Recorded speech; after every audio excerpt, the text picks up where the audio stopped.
Bismillahirrahmanirrahim. Alhamdulillahirabbil alamin. Wassalatu wassalamu ala asyrafil anbiya'i wal mursalin Sayyidina Muhammadin wa ala alihi wa sahbihi ajma'in. Alhamdulillah, para jemaah dirahmati Allah Subhanahu wa taala.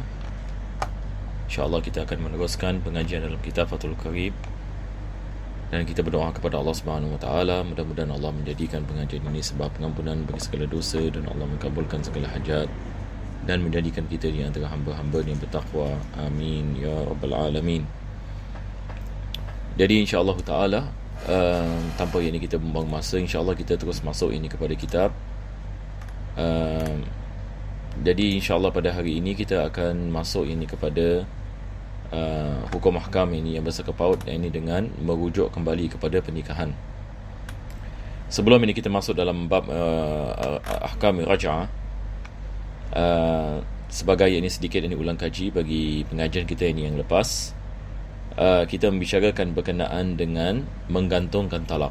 Ini pengajian kita ini yang pada minggu yang lepas. Maka kita membicarakan berkenaan dengan kalau sekiranya seseorang itu dia menggantungkan talak ini kepada sesuatu benda ataupun sesuatu masa, maka talak itu berlaku. Yani kalau sekiranya seseorang itu mengatakan kepada isterinya, apabila datangnya Zaid ini ke rumah ini, engkau diceraikan, ataupun apabila terbenam matahari, engkau diceraikan, maka ini semua ada jenis ini talak yang akan menyebabkan ia berlaku apabila benda yang disyarat itu berlaku.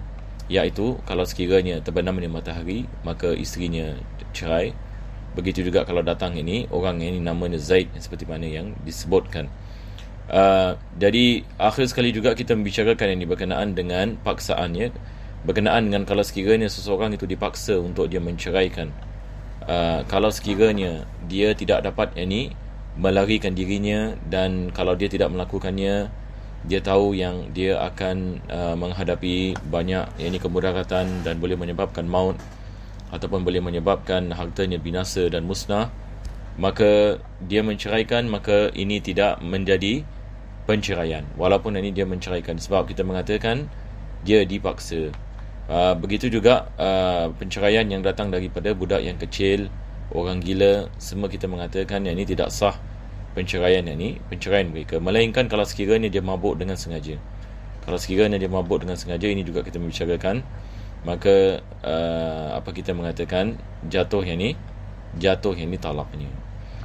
Jadi kita dah habis membicarakan berkenaan dengan syarat-syarat paksaannya. Penulis ini ada membicarakan ini tentang dhabitnya, apa yang kita maksudkan ini dengan paksaan yang menyebabkan talak itu tidak cerai. Maka dia mesti ada sesuatu yang ini sebab yang bahaya ataupun yang boleh membunuh dan sebagainya. Tapi kalau sekiranya seseorang itu dapat melarikan dirinya dan dia tidak takut misalnya sesuatu yang akan berlaku pada dirinya, dan dia tahu orang yang memaksa itu tidak ada kuasa ke atas dirinya, maka dalam keadaan seperti ini tidak dibolehkan baginya untuk dia melakukan talak tersebut. Sekarang kita akan masuk kepada faslun fi ahkami raj'ah. Jadi sekali lagi perkataan raj'ah ini daripada asal perkataan raj'ah. Kita dalam bahasa Arab, perkataan raj'ah ini maksudnya dia telah kembali. Dalam bab nikah, bila kita mengatakan raj'ah, yakni maksudnya merujuk isteri kembali kepada pernikahan. Jadi kita lihat dalam bahasa kita, dalam bahasa Melayu, perkataan rujuk asalnya adalah perkataan bahasa Arab. Asalnya ada daripada perkataan raj'ah. Akan tetapi ia sudah dimelayukan.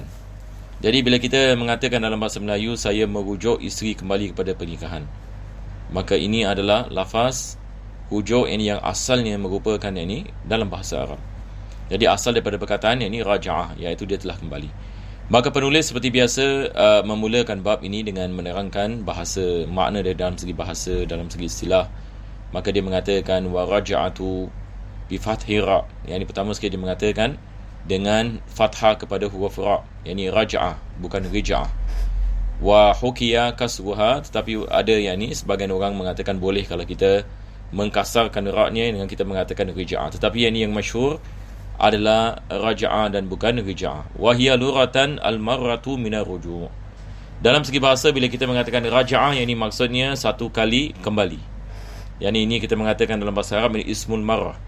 Yang ini dia menunjukkan satu kali. Dia menunjukkan satu kali. Ini raja'ah, ini maksudnya satu kali pun dia kembali. Ini yang dimaksudkan al-maratu min ar-ruju'. Wa syar'an raddu zaujati ila nikah. Ini yang penting ya dalam makna dalam segi syarak. Merujuk isteri kembali kepada pernikahan fi iddati talaqin ghairi ba'inin. Dalam yang ini isteri berada dalam keadaan iddah talaq yang bukan ba'in. Sebelum ini saya membicarakan berkenaan dengan talaq. Yang kita ada talaq yang ba'in dan talaq yang raj'i. Talaq ini ba'in, yang ini maksudnya suami tidak boleh merujuk isteri kembali kepada pernikahan. Seperti satu orang ini dia menceraikan isteri dengan talak 3. Ini ba'in, iaitu dia tidak boleh merujuk isteri kembali ini kembali kepada pernikahan. Dan selepas itu yang ini kita ada talak sebagai misal khulu' juga, ini merupakan ini ba'in. Dan begitu juga kalau sekiranya seseorang itu menceraikan isterinya dan dia belum lagi bersubuh dengan isterinya, ini juga daripada jenis ini talak ini yang ba'in, yang dia tidak boleh kembali ini kepada rujuk ini kembali kepada pernikahan. Jadi syaratnya adalah talak itu mesti raj'i. Ini maksudnya sebagai misal kalau suami yang ini menceraikan isterinya dengan talak 1, talak 2, ini dia boleh rujuk. Sebab ini dikirakan sebagai talak ini raj'i, dia belum lagi sampai kepada talak 3. Jadi dia mengatakan isteri itu mesti fi iddati talaq. Ini isteri mesti berada dalam keadaan iddah. Yang ni iddah yang dimaksudkan di sini kalau wanita yang ada haid, maka iddahnya adalah 3 kali suci daripada haid. Kalau sekiranya dia tidak ada haid, maka iddahnya adalah 3 bulan. Kalau sekiranya dia hamil, apabila dia melahirkan anak. Jadi selagi mana dia berada dalam iddah, suami boleh merujuknya kembali kepada pernikahan, dan dia bukan talak yang ba'in seperti mana kita mengatakan. Ala wajhin makhsus, yakni dengan cara yang dikhususkan. Wa khaja bi talaq, dan selain ini daripada talaq, ini daripada definisi ini adalah watu syubha dengan zihar. Watu syubha dengan zihar. Apakah yang dimaksudkan ini dengan watu syubha? Ini satu orang ini misalan dia melakukan ini persetubuhan. Dia melakukan ini persetubuhan, yakni setelah yang ini dia menceraikan ini isterinya, dia tidak rujuk isterinya kepada pernikahan. Selepas itu dia bersetubuh dengan isteri yang diceraikan, maka dalam mazhab Imam Syafi'i ini tidak dikira sebagai merujuk kembali kepada pernikahan. Ini tidak dikirakan ini sebagai rujuk kembali pada pernikahan. Ini kita mengatakan waktu syubha. Daripada makna waktu syubha juga, yakni dia bersetubuh dengan wanita lain, yakni dia menyangkakan wanita itu isterinya, akan tetapi wanita itu ini bukan ini isterinya. Berkenaan dengan zihar, ini adalah berkenaan yang ini dengan insya-Allah ni akan datang ini zihar apabila yang ini suami menyamakan yang ini punggung isterinya ini pada punggung ibunya dengan niat ini untuk memperendahkan yang ini isteri, ataupun mengatakan yang isteri ini tidak halal ini baginya. Maka dalam keadaan seperti ini diwajibkan dia membayar kafarah sebelum yang ini dia boleh melakukan persetubuhan ini bersama yang ini isterinya. Maka ini juga yang ini berbeza yang ini dengan talak ya. Ini berbeza dengan talak. Sebab zihar ini dia nak kena bayar kafarah, selepas itu yang ini dia mendatangi yang ini isterinya. Jadi ia berbeza yang ini dengan penceraian. Fa inna istibahatal wat'i fihima ba'da zawalil mani'i la tusamma raj'atan. Yani berkenaan yang ini dengan waktu syubha, berkenaan yang ini dengan zihar, berkenaan dengan bolehnya seseorang yang ini suami melakukan yang ini persetubuhan yang ini dengan isterinya selepas yang ini tidak yang ini berlaku waktu syubha, ataupun selepas yang ini zihar, selepas yang ini dibolehkan, maka ini tidak dikirakan yang ini sebagai merujuk isteri yang ini kembali yang ini kepada pernikahan. Berkenaan dengan waktu syubha, seperti mana saya mengatakan, melakukan persetubuhan bukan yang ini dikirakan yang ini sebagai merujuk yang ini isteri yang ini kembali yang ini pada pernikahan. Berkenaan dengan zihar ini juga, bila dia kembali kepada isterinya, ini bukan dikirakan sebagai rujuk, sebab dia dah bayar kafarah, maka dihalalkan baginya ini isteri. Maka ini bukan dikirakan ini sebagai merujuk isteri kembali pada pernikahan. Jadi penulis ini dia sedang ini membicarakan perbezaan yang ini di antara merujuk isteri kembali pernikahan dengan waktu syubha dan dengan yakni zihar. Jadi sekarang ini kita lihat,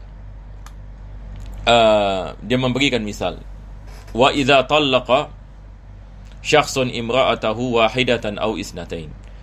Seorang yang ini dia menceraikan isterinya dengan talak satu ataupun talak dua. Falahu bi ghairi idniha muraja'atuha. Maka dibolehkan baginya untuk dia merujuk isterinya kembali kepada pernikahan. Bi ghairi idniha. Di sini dia mengatakan tanpa izin isteri. Ramai orang hari ini menanyakan soalan ini. Kalau isteri tidak mengizinkan bagaimana? Yakni suami menceraikan isteri dan isteri berada dalam keadaan iddah, dan selepas itu suami yang ini mahu merujuk isteri kembali kepada pernikahan. Adakah isteri yang ini ada pilihan dalam keadaan seperti ini? Jawapannya ini tidak.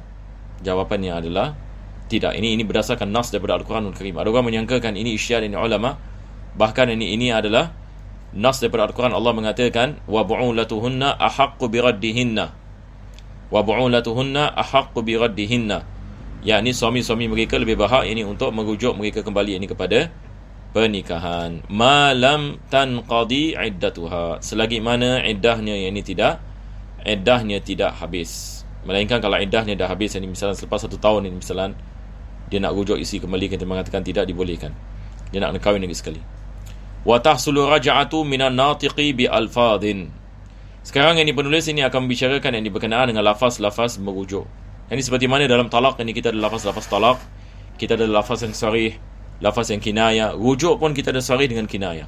Ada jenis lafaz ini yang sarih, yang terang, ada yang samar. Jadi sekarang ini dia akan memberikan misal. Lafaz ini yang sarih, ini lafaz yang terang adalah raja'tuki. Ini dalam bahasa Arab, raja'tuki. Dalam bahasa kita, aku merujuk engkau kepada pernikahan. Aku merujuk, kita menggunakan ini perkataan yang ini rujuk. Raja'tuki wa ma tasarrafa minha. Dan apa saja yang semakna dengannya. Aku merujuk kamu kembali kepada pernikahanku. Aku mahu kamu kembali ini kepada pernikahanku. Ini pun sah. Jadi apa saja yang ini makna lafaz yang kita menggunakan dalam bahasa kita yang membawa makna kembalikan isteri yang ini kepada nikah. Seperti pun orang mengatakan aku kembalikan kau kepada nikahku, maka ini kita mengatakan lafaz yang sah. Lafaz ini rujuk. Dan penulis ini mengatakan wal asah anna qaulal murtaji'i radattuki li nikahi wa amsaktuki alaihi sarihani fi raj'ah. Penulis ini di sini mengatakan menurut pendapat yang asah, ini pendapat ini yang mu'tamad yang dipilih dalam mazhab, beliau mengatakan perkataan yakni radattuki li nikahi. Dalam bahasa kita panggil apa? Radattuki ini maksudnya aku kembalikan kau kepada nikahku. Ini adalah sarih mengikut ini pendapat ini yang mu'tamad. Amsaktuki alaihi, ataupun yakni aku amsaka, yakni perkataan yakni seperti apa, memegang ya, ataupun yakni aku mengambil kamu, yakni aku mengambil kamu kembali kepada pernikahan. Ini juga adalah lafaz ini yang sarih. Jadi di sini penulis ini mengatakan dua lafaz ini, radattuki ila linikahi wa amsaktuki alaihi, yakni ala nikah. Maka ini semua adalah lafaz ini yang sarih, maka ini dikirakan rujuk yang sah. Wa anna qawlahu tazawwajtuki. Bagaimana pula kalau suami mengatakan kepada isteri aku berkahwin dengan kau sekali lagi? Tazawwajtuki. Ataupun suami mengatakan nakahtuki. Aku nikah dengan kau sekali lagi. Maka penulis mengatakan kinayatan. Ini dua lafaz kinayah. Ini adalah dua lafaz kinayah. Yang ini tadi adalah lafaz ini yang sarih.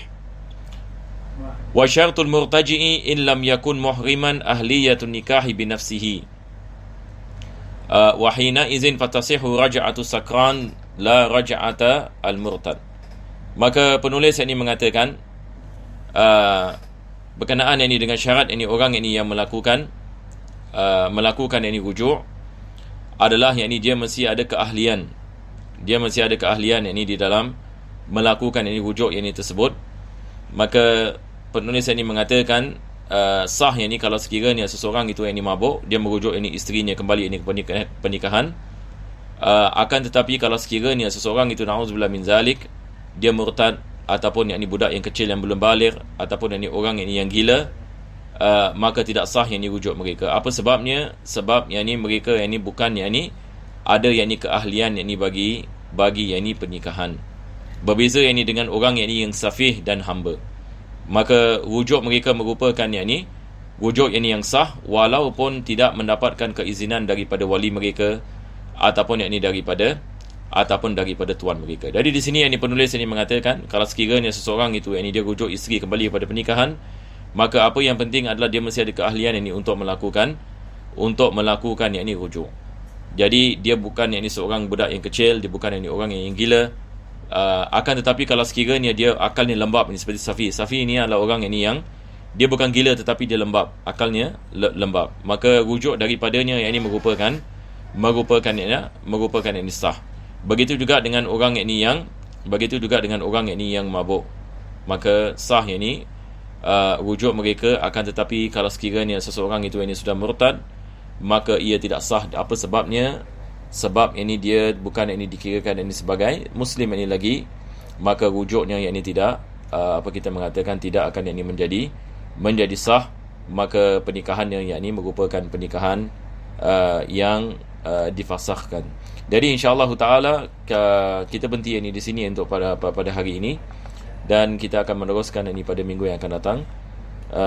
Pengajian hari ini saya ada disebabkan ada urusan sedikit. Jadi insya-Allah kita berhenti di sini. Bismillahirrahmanirrahim. Alhamdulillahirabbil alamin. Allahumma shalli wa sallim ala sayyidina Muhammadin wa ala alihi washabihi wasallam. Rabbana atina fid dunya hasanah wa fil akhirati hasanah wa qina adzabannar. Sallallahu ala sayyidina Muhammadin wa ala alihi washabihi wasallam. Alhamdulillahirabbil alamin.